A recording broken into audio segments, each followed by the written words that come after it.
हस्तिनापुर के महल की सबसे ऊंची छत से एक बच्चा हवा में गिर रहा था और नीचे खड़ी पूरी गली की सांस रुक गई थी। उस बच्चे को फेंकने वाला कोई दुश्मन नहीं था, वो उसका अपना पिता था, राजा अशोक। पर सबसे डरावनी बात यह थी कि पास खड़ी मां के चेहरे पर एक भी शिकन नहीं थी। आखिर वो औरत कौन थी जिसे दुख पहचानना ही नहीं आता था?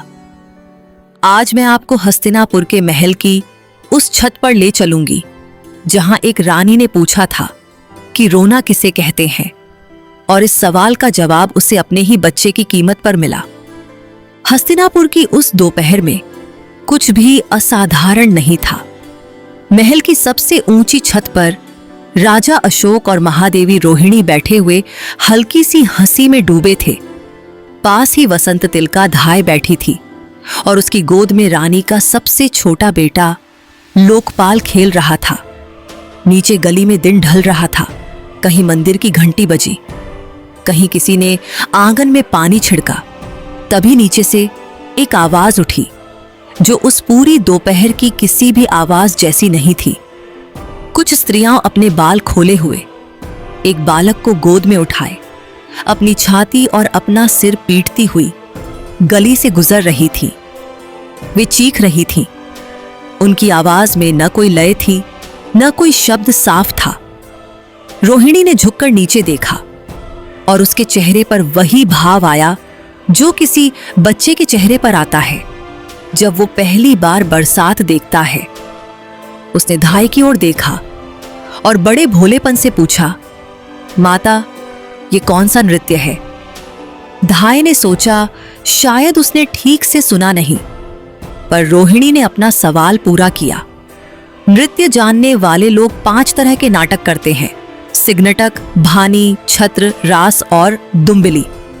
भरत महाराज ने यही 5 बताए हैं। ये स्त्रियां जो कर रही हैं वो इन 5 में से कोई नहीं है। इसमें न 7 स्वर सुनाई दे रहे हैं, न कोई भाषा पकड़ में आ रही है, न मूर्छना का कोई क्रम है। रानी ने कहा, आप मुझे बस इस नाटक का नाम बता दीजिए, मैं इसे अपनी सूची में जोड़ लूंगी। छत पर एक अजीब सी चुप्पी उतर आई। राजा अशोक ने पहली बार अपनी पत्नी की ओर उस तरह देखा जैसे कोई किसी अनजान व्यक्ति को देखता है, और वसंत तिलका के भीतर कुछ टूट गया। उसने कांपती आवाज में कहा, पुत्री, ये नाटक नहीं है, ये कुछ दुखी स्त्रियां हैं जो शोक मना रही हैं। रोहिणी ने वो 2 शब्द पकड़ लिए, शोक और दुख, और फिर उसने वो सवाल पूछा जिसने उस महल की नींव हिला दी। ये शोक और दुख क्या चीज होती है? वसंत तिलका का चेहरा तमतमा गया। बरसों से वो इस परिवार की सेवा कर रही थी और उसे लगा कि रानी उसका मजाक बना रही है। उसने रूखी आवाज में कहा, सुंदरी, क्या तुम्हें उन्माद हो गया है? क्या पांडित्य ऐसा ही होता है? क्या रूप का घमंड यही कहलाता है? किसी के रोने को नाटक कह रही हो? क्या तुमने इसी क्षण जन्म लिया है? रोहिणी के चेहरे पर क्रोध नहीं आया। उसने बहुत शांति से कहा, भद्रे, आप मुझ पर नाराज मत होइए। मैं गंधर्व विद्या जानती हूं, गणित जानती हूं, चित्र जानती हूं, अक्षर और स्वर जानती हूं। 64 विज्ञान और 72 कलाएं मुझे सिखाई गई हैं, पर आज तक न मैंने ऐसा कुछ देखा है, न किसी ने मुझसे इसका जिक्र किया है। मेरे लिए ये अदृष्ट है, अश्रुतपूर्व है, इसमें अहंकार की कोई बात नहीं।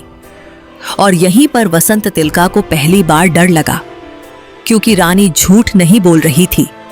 12 बच्चों की मां, और उसने आज तक दुख देखा ही नहीं था। ऐसा कैसे हो सकता है? इस सवाल का जवाब हस्तिनापुर में नहीं था, वो अंग देश की चंपापुरी में था, जहां राजा मघवा राज करते थे और उनकी रानी का नाम श्रीमती था। उनके 8 बेटे थे और एक बेटी रोहिणी। बचपन से ही उस लड़की के आसपास एक अजीब सी शांति रहती थी। बीमारी उसे छूकर निकल जाती, चोट उसके पास से गुजर जाती। एक बार आष्टान्हिक पर्व में उसने उपवास किया, मंदिर में पूजा की और लौटकर सभा भवन में बैठे माता पिता को शेषा दी।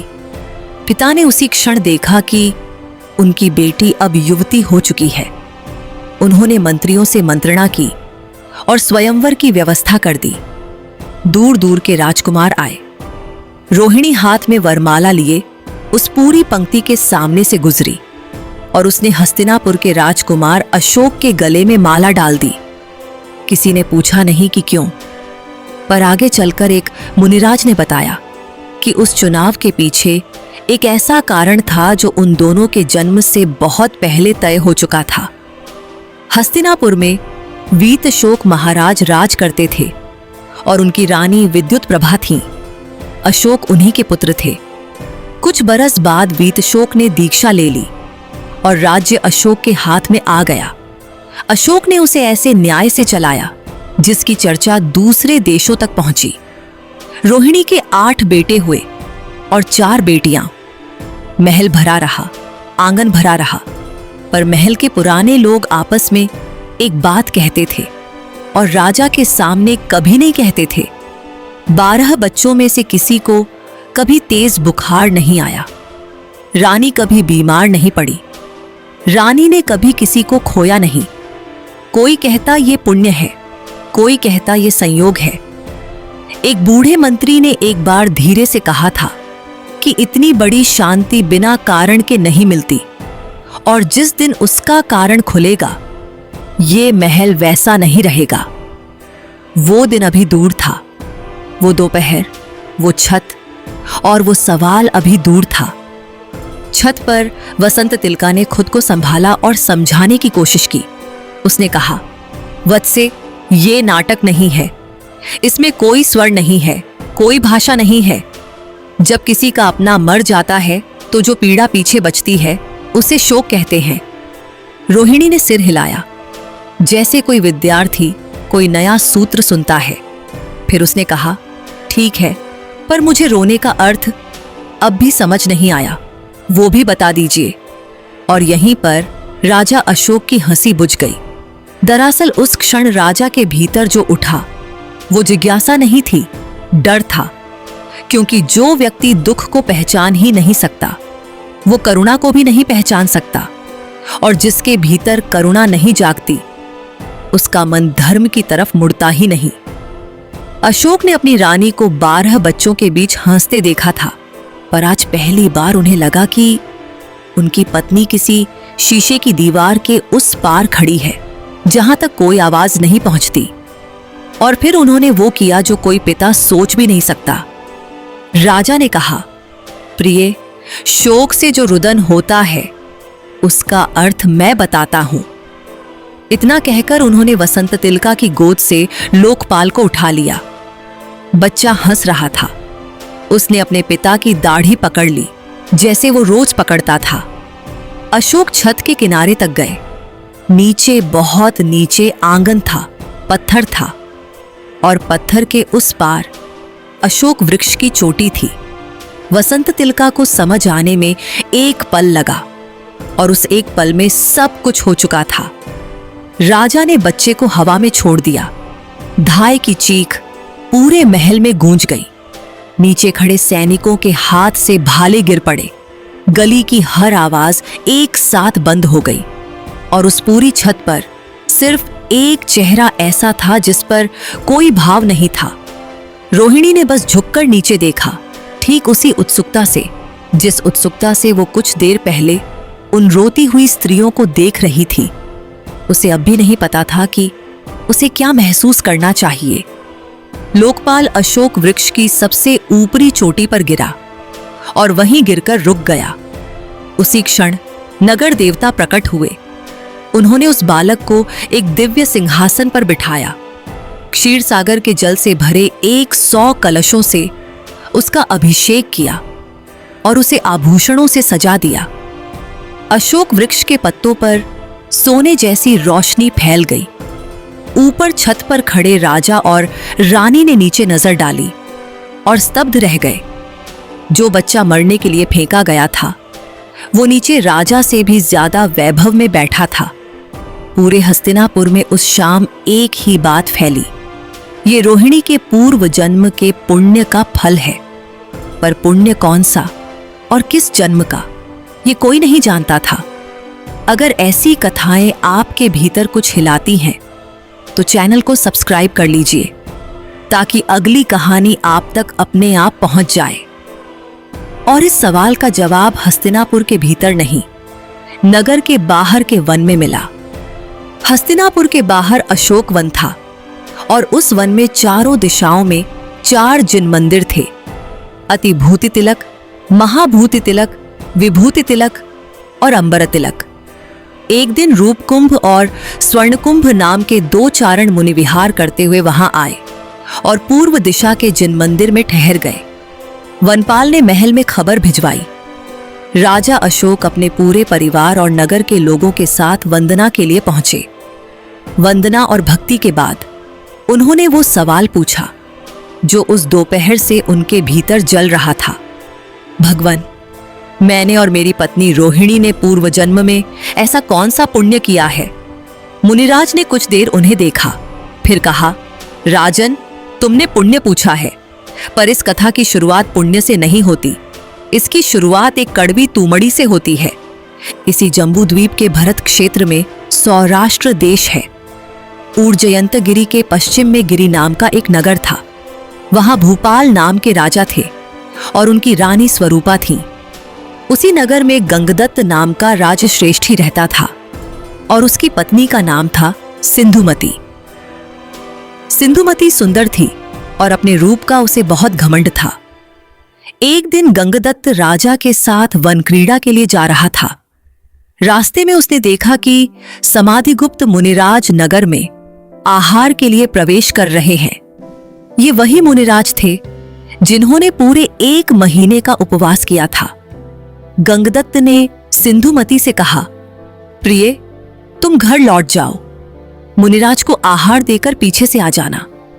सिंधुमती लौट तो गई, पर लौटते लौटते उसके भीतर उन मुनिराज के प्रति एक तीखा क्रोध भर गया और उसने 1 महीने के उपवासी मुनि के हाथों में कड़वी तूमड़ी का आहार रख दिया। मुनिराज ने कुछ नहीं कहा। उन्होंने हमेशा के लिए आहार का प्रत्याख्यान लिया, सल्लेखना पूर्वक शरीर छोड़ा और स्वर्ग को प्राप्त हुए। राजा वन से लौट ही रहे थे कि उन्होंने आकाश में एक विमान देखा जिसमें देव उन मुनिराज को ले जा रहे थे। राजा ने रुककर पूछा कि ऐसा क्या हुआ? किसी ने पूरी घटना सुना दी। उस दिन राजा भूपाल का न्याय बहुत कठोर था। सिंधुमती का सिर मुड़वा दिया गया, उस पर 5 बेल बांध दिए गए। उसे गधे पर बिठाकर पूरे नगर में घुमाया गया और नगर से बाहर निकाल दिया गया। इसके बाद जो हुआ वो किसी राजा के हुक्म से नहीं हुआ। उसके शरीर में उदुम्बर कुष्ठ फूट पड़ा। भयंकर वेदना में 7वें ही दिन उसकी मृत्यु हो गई और असली यात्रा वहीं से शुरू हुई। 22 सागर की आयु लेकर वो 6ठे नरक में उत्पन्न हुई। फिर बारी बारी से 7 नरकों में भटकी। बीच बीच में तिर्यंच गति मिली।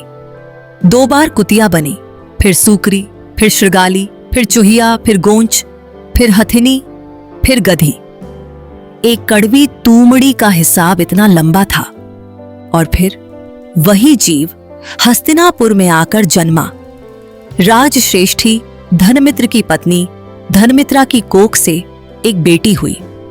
वो सुंदर थी, स्वस्थ थी, पर उसके शरीर से ऐसी दुर्गंध उठती थी कि उसके पास कोई 2 पल नहीं बैठ सकता था। लोग उसे पूतिगंधा कहने लगे, दुर्गंधा कहने लगे।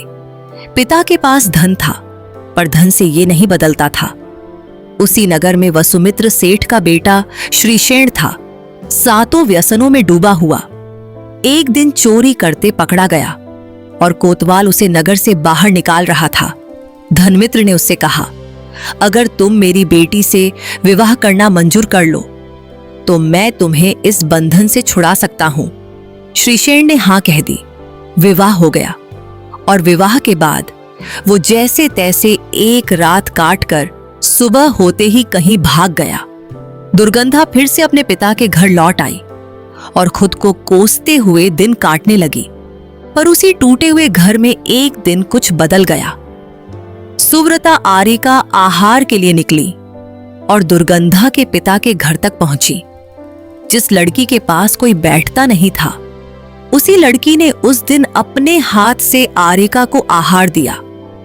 कुछ समय बाद पिहिताश्रव नाम के चारण मुनि अमिताश्रव मुनिराज के साथ नगर के बाहर वन में आए। सारे श्रावक वंदना के लिए गए। दुर्गंधा भी गई, सबसे पीछे, सबसे दूर खड़ी। उपदेश सुनने के बाद उसने कांपती आवाज में पूछा, भगवान, मैंने पूर्व जन्म में ऐसा कौन सा पाप किया है जिसकी वजह से मेरा शरीर ऐसा है? मुनिराज ने कहा, पुत्री सुनो, तुमने सिंधुमती सेठानी के जन्म में एक मासोपवासी मुनिराज को कड़वी तूमड़ी का आहार दिया था। उसका फल तुमने नरकों में भोगा, तिर्यंचों में भोगा, और जो पाप अब भी शेष रह गया है वही तुम्हारे इस शरीर से उठ रहा है। दुर्गंधा वहीं बैठ गई और फिर उसने वो सवाल पूछा जिससे इस पूरी कथा का रुख बदल जाता है, गुरुदेव, अब मुझे कोई ऐसा उपाय बताइए जिससे ये पाप क्षय हो जाए। मुनिराज ने कहा, पुत्री, तुम रोहिणी व्रत करो। जिस दिन चंद्रमा रोहिणी नक्षत्र में हो, उस दिन चारों प्रकार के आहार का त्याग करके उपवास करो। भगवान वासुपूज्य की पूजा करो और ये जाप करो, AUM ह्रीं श्री वासुपूज्य जिनेन्द्राय नम। रोहिणी नक्षत्र 27 दिन में एक बार आता है। इस तरह 5 वर्ष और 9 दिन में 67 उपवास पूरे होते हैं। फिर उद्यापन में वासुपूज्य भगवान की महापूजा कराओ। शास्त्र लिखवाकर भव्य जीवों में बांटो। मंदिर को ध्वजा, कलश, घंटा, घंटिका, दर्पण और स्वस्तिक से सजाओ। चतुर्विध संघ को 4 प्रकार का दान दो और आर्यकाओं को वस्त्र दान दो। दुर्गंधा ने वो व्रत लिया और जिस लड़की से लोग नाक ढककर गुजरते थे, उसने बरसों तक हर 27वें दिन उपवास किया। अंत में समाधि पूर्वक मरण हुआ और वो 16वें स्वर्ग अच्युत में महादेवी हुई। मुनिराज यहां रुके। फिर उन्होंने राजा अशोक की तरफ देखा और कहा, राजन, वहां से च्युत होकर वही जीव आज तुम्हारे बगल में बैठा है, वही तुम्हारी रोहिणी है। यही रोहिणी व्रत का माहात्म्य है कि उसे शोक और दुख का अर्थ समझ ही नहीं आता। राजा अशोक के हाथ जुड़े ही रह गए। पर मुनिराज ने कहा, अब तुम्हारे अपने भव सुनो और एकाग्र होकर सुनो। कलिंग देश के पास विंध्याचल पर्वत पर एक अशोक वन था। वहां 2 मदोन्मत्त हाथी रहते थे, स्तंभकारी और श्वेतकारी। एक दिन दोनों नदी में पानी के लिए घुसे, आपस में लड़ पड़े और दोनों वहीं मर गए। पर वो वैर वहीं नहीं रुका। वे बिलाव और चूहा बने, फिर सांप और नेवला, फिर बाज और बगुला, फिर दोनों कबूतर। फिर कनकपुर में राजा सोमप्रभ के पुरोहित सोमभूमि के घर 2 बेटे बनकर जन्मे, सोम शर्मा और सोमदत्त। पिता के जाने के बाद पुरोहित का पद छोटे बेटे सोमदत्त को मिला। कुछ समय बाद सोमदत्त को पता चला कि उसका बड़ा भाई उसकी पत्नी के साथ दुराचार कर रहा है। सोमदत्त ने बदला नहीं लिया। उसने विरक्त होकर जैनेश्वरी दीक्षा ले ली और मुनि बन गया। पुरोहित का पद सोम शर्मा को मिल गया, पर वैर को पद से संतोष नहीं होता। एक बार राजा सोमप्रभ एक हाथी के लिए शकट देश के अधिपति वसुपाल से युद्ध करने निकले। रास्ते में सोमदत्त मुनि के दर्शन हुए। सोम शर्मा ने राजा से कहा, महाराज, ये अपशकुन है। इस मुनि को मारकर इनका रक्त 10 दिशाओं में छिड़क दीजिए, तभी शांति कर्म होगा। राजा ने सुनते ही दोनों हाथों से अपने कान ढंक लिए। तभी विश्वसेन नाम के निमित्त ज्ञानी ने आकर कहा, राजन, आज आपको सबसे उत्तम शकुन हुआ है। यति, घोड़ा, हाथी, बैल और कुंभ, ये 5 प्रस्थान और प्रवेश में सिद्धि के सूचक माने गए हैं। जहां निर्ग्रंथ तपस्वी विचरते हैं, उस पूरे प्रदेश में मंगल रहता है। उन्होंने कहा कि कल सुबह राजा वसुपाल खुद आकर त्रिलोक सुंदर हाथी आपको भेंट करेगा। और सुबह ठीक वैसा ही हुआ। युद्ध हुआ ही नहीं, पर सोम शर्मा उस रात सोया नहीं। पुराने वैर ने उसे भीतर से खा लिया और उसने अंधेरे में जाकर अपने ही भाई उस निर्दोष मुनि की हत्या कर दी। राजा को पता चला तो उसे 5 प्रकार के दंडों से दंडित किया गया, पर असली दंड बाहर से नहीं आया। मुनि हत्या के पाप से उसके शरीर में कुष्ठ फूट पड़ा और मरकर वो सीधे 7वें नरक में गया। वहां से निकलकर महामत्स्य हुआ, फिर 6ठे नरक गया, फिर सिंह हुआ, फिर 5वें नरक गया, फिर सर्प हुआ, फिर 4थे नरक गया, फिर पक्षी हुआ, फिर दूसरे नरक गया, फिर बगुला हुआ, फिर पहले नरक गया।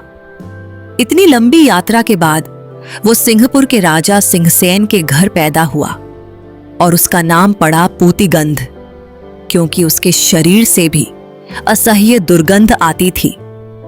एक दिन विमल मदन जिनराज को केवल ज्ञान हुआ। देवों का आगमन देखकर पूतिगंध मूर्छित हो गया। होश आया तो उसे जाति स्मरण हो गया। अपने सारे पिछले जन्म एक साथ उसकी आंखों के सामने खुल गए।